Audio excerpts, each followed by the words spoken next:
on this here now honeymoon? Oh, Ernie, we're gonna shoot the works. Whole week in Bermuda, whole week in New York, highest hotels, the oldest champagne, the finest caviar, the hottest music, and prettiest wife. Here's the kitty earning $2,000. I feel like a bootlegger's wife. So you're finally getting out of Bedford Falls, huh? Then what? Well, I don't know. Well, then what, Mary? After that, who cares? Well, that does it. That does it. Mrs. Bailey, I have not kissed you since... Hey, George, there's something funny going on over there. Look over there at the bank. It looks like a run.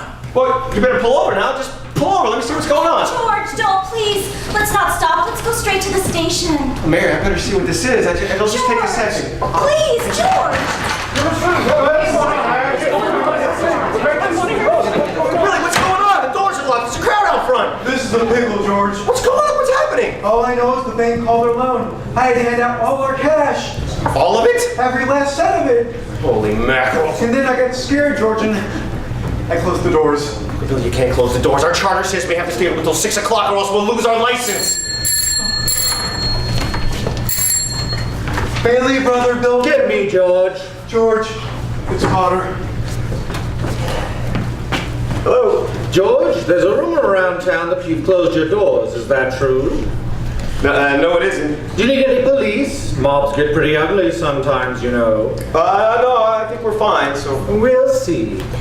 Now, George, I'm going all out to help in this crisis. I've just guaranteed the bank sufficient funds to meet their needs. They'll close for a week and then reopen. I may lose a fortune, but I'm willing to guarantee your people too. Just tell them to bring their shares over here and I will pay 50 cents on the dollar. You don't miss a trick, do you, Potter? Well, I'm gonna tell you one thing. You're going to miss this one! If you close your doors before 6 p.m., you will never reopen. Potter just bought the bank. Let's open the doors. Open the doors. What's going on? Let them in.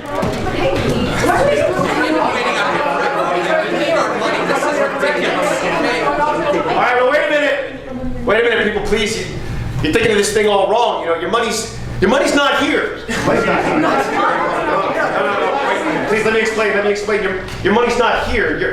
Your money's in people's houses. Your money's in the McLaren house. Well, it's in the Kennedy house. It's in 100 other houses. In your house. I mean, what are you guys gonna do? What are you gonna foreclose on them? I got $242 in here, and $242 isn't gonna break anybody. All right, Charlie, all right, I'm listening. You'll get your money back in 60 days. 60 days? That's what you agreed upon when you bought your shares. I got my money. Old man Potter's taking over the bank. He'll give you 50 cents on every dollar. Wait a minute. Please listen. Wait a minute. You're thinking of this all wrong. Now, if Potter gets a hold of your shares, he's going to own the building and loan. Then he's got the bank, he's got the bus lines, he's got the department stores, and now he's coming after us. Because he wants to keep us living in his shacks, charging the kind of rent that he decides to charge. Now, we can get through this. We gotta stick together. My husband's out of work. We need money. I got doctor bills to pay. I can't feed my kids on me. Well, how much do you need? We still have some money. We have $2,000 from the wedding. Oh, Mary. All right, I got $2,000 here. Now that's just enough to keep us open until the bank reopens. All right, who's first? Charlie, how much you need? $242. Charlie, just enough to tide you over until the bank reopens now. I'll take $242. Uncle Billy, give Charlie $242. All right, Ed, how about you? $20, I suppose. All right, Uncle Billy, $20 for Ed. Who's next? Mrs. Thompson, how about you? How much do you need? But that's your own money, George. Oh, don't you worry about that. Don't worry about that. Now, how much? Just enough to tide you over. Could I have $17.50? 17. Uncle Billy, please give Mrs. Thompson $17.50 and pay it back when you can now. You pay it back when you can. All right, who's next? Who's next?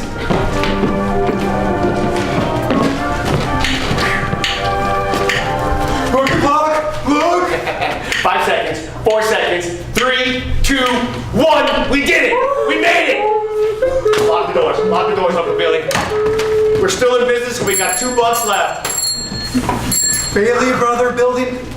Just a minute. George, this call for you. Look, will you get my wife on the phone? I think she's over at her mother's. Mrs. Bailey's on the phone. No, listen, I don't want to talk to Mrs. Bailey. I want to talk to my wife. So if you could... Mrs. Bailey. That's my wife. Hello. Mary. Hi. What? No, I'm sorry. No. What? Come home? Who's home? 320 Sycamore? Well, what? Who's home? The Waldorf Hotel, huh? Well, that doesn't look like the Waldorf. Oh no. 320 Sycamore was the old Granville house. The one George and Mary threw rocks at and made wishes. Mary had prepared the house, including a turkey dinner, romantic decorations, and, even a marriage bed. Welcome home, Mr. Bailey. Well, I'll be. Remember when we broke the windows of this old house? This is what I wished for. Oh, darling, you are wonderful. Yes, sir, that's where they spent their honeymoon. That's where they started their lives together. Mary made the leaky old house a home, while George toiled away at the Building and Loan Office, providing houses for people like Giuseppe Martini. Hey, Martini, you're empty, come no house. Renta! You hear that, Mr. Bailey? I owned this house. Me, Giuseppe Martini. I owned my own house. No more we live like pigs in Potter's Field. We have something for you and your family, Mr. Martini. George and I like to bring something for all the new owners. For the Martinis? Huh? Maria, come quick. I'll first the housewarming gift. Bring in the kids. This is my baby. Bread, that this house may never know hunger. Salt, that life may always have flavor. And wine, that joy and prosperity may reign forever. Now enter the Martini Castle. Bailey houses were popping up all over the place, mostly owned by people who used to live in Potter's Field. And Potter had just about enough of that. So after a couple of years, old man Potter called our George into his office. Sit down, George, sit down. Have a cigar? Thank you, sir. It's quite a cigar, Mr. Potter. You like it? I'll send you a box. Well, I guess I'll figure this out soon enough. But what do you want to see me about? George, now that's just what I like so much about you. George, I'm an old man and most people hate me. But I don't like them either, so that makes it all even. Now, you know just as well as I do that I run practically everything in this town but the Bailey Building and Loan. You know also that for a number of years I've been trying to get control of it. Or kill it. But I haven't been able to do it. You have been stopping me. In fact, you have beaten me, George. And that takes some doing. Take during the Depression, for instance. You and I were the only ones that kept our heads. You saved the Building and Loan, and I saved all the rest. Most people would say you stole all of the rest. The envious ones say that, George. The suckers. Now, let's look at your side. Young man, 27, 28, married, making, say, 40 a week? 45. 45. 45. Now, if you were some ordinary yokel, I would say you were doing fine. But George Bailey is intelligent, ambitious. He hates the Building and Loan almost as much as I do. Young man, smartest one of the crowd, mind you, who has to sit by and watch as his friends go places because he's trapped. Trapped into frittering his life away playing nursemaid to a lot of garlic eaters. Do I paint a correct picture, George, or do I exaggerate? What is your point, Mr. Potter? My point is, you're the only man in town who's let me. I want to hire you, manage my affairs. I'll start you out at $20,000 a year. $20,000. $20,000 a year. You wouldn't mind living in the nicest house in town? Buying your wife a lot of fine clothes? Couple of business trips to New York a year? Maybe once in a while Europe? You wouldn't mind that, would you, George? Would I? You sure you're talking to the right guy here? You remember me, right? I'm George Bailey, the Building and Loan. Remember? Yes, George Bailey, whose ship has just come in, providing he has brains enough to climb aboard. Well, what about the Building and Loan? Oh, confound it, man! I'm offering you a 3-year contract at $20,000 a year. Is it a deal or isn't it? Mr. Potter, I know I gotta jump at this opportunity, but it's just... If you could give me 24 hours to think it over, then I Sure. You go home and you talk to your wife. Thank you, I would like that. In the meantime, I'll draw up the papers and soon you'll be managing my affairs. Your affairs. Well, no, doggone it, your affairs. Mr. Potter, you sit around here, you think the whole world revolves around you and your money? Well, it doesn't. In fact, in the vast configuration of things, I'd say you are nothing more than a scurvy little spider.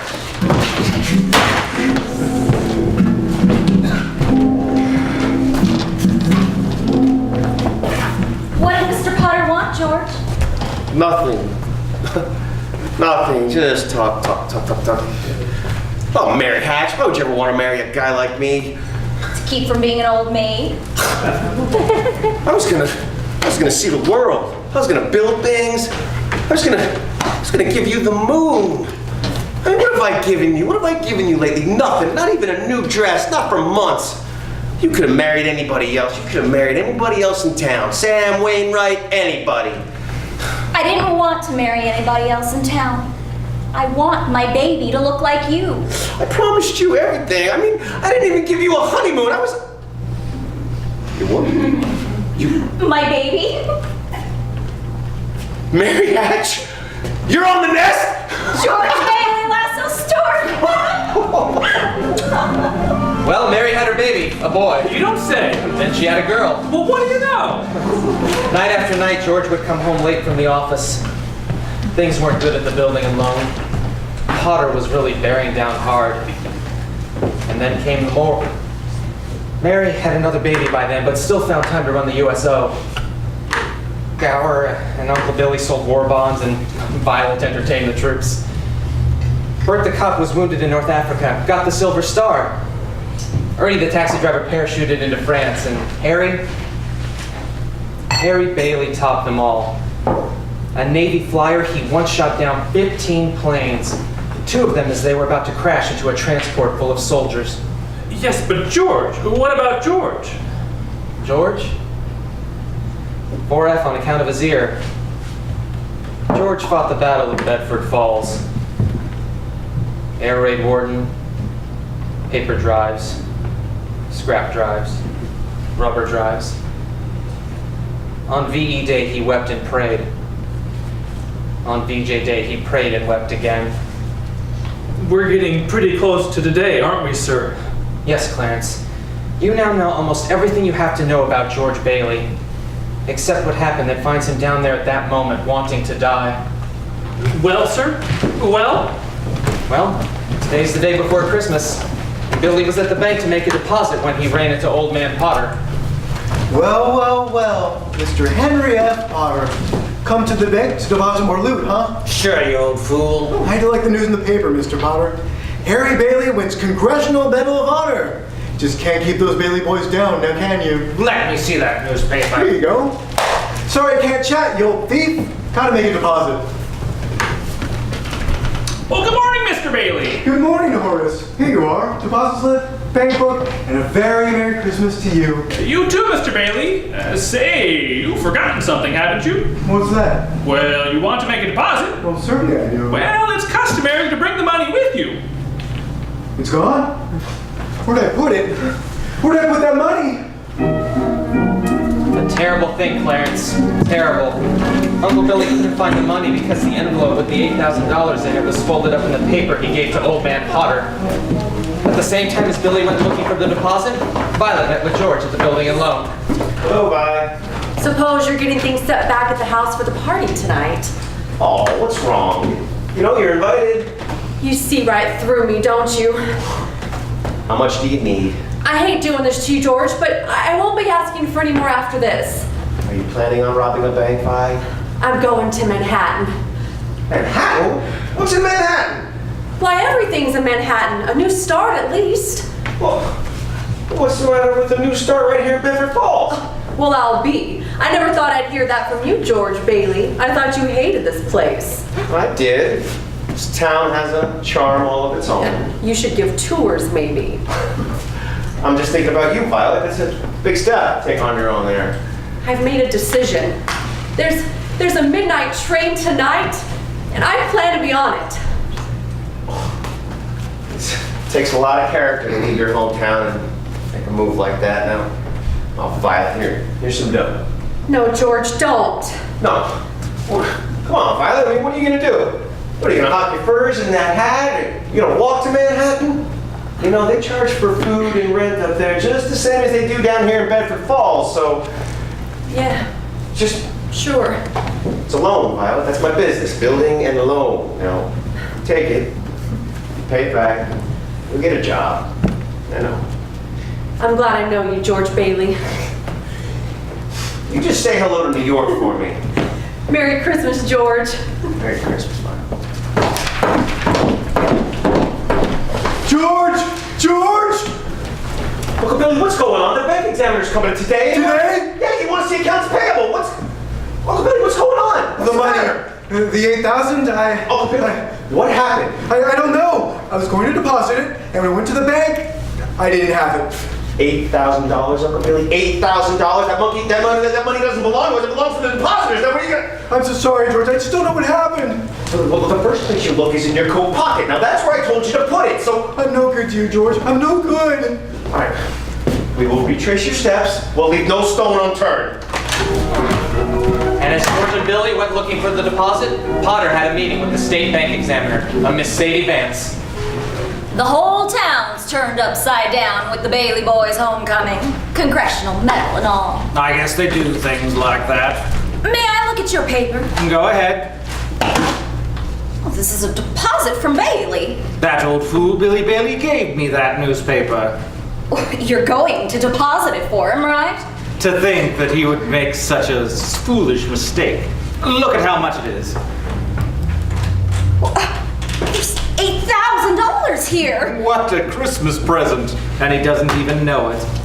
Just a minute here, Potter. I know you've been giving the Baileys a hard time far back as I can remember. Now, why? I don't have to give answers to you. You're just a state examiner. Yes, I am. But I'm unimpressed with your buying off everyone in town. Oh, that's it. You could never buy the Baileys. What? You heard what I said. The Baileys have always stood for something you've always wanted and are so jealous of. They're honest. You're fired. You can't fire me. I'm state appointed. And what's more, I am not going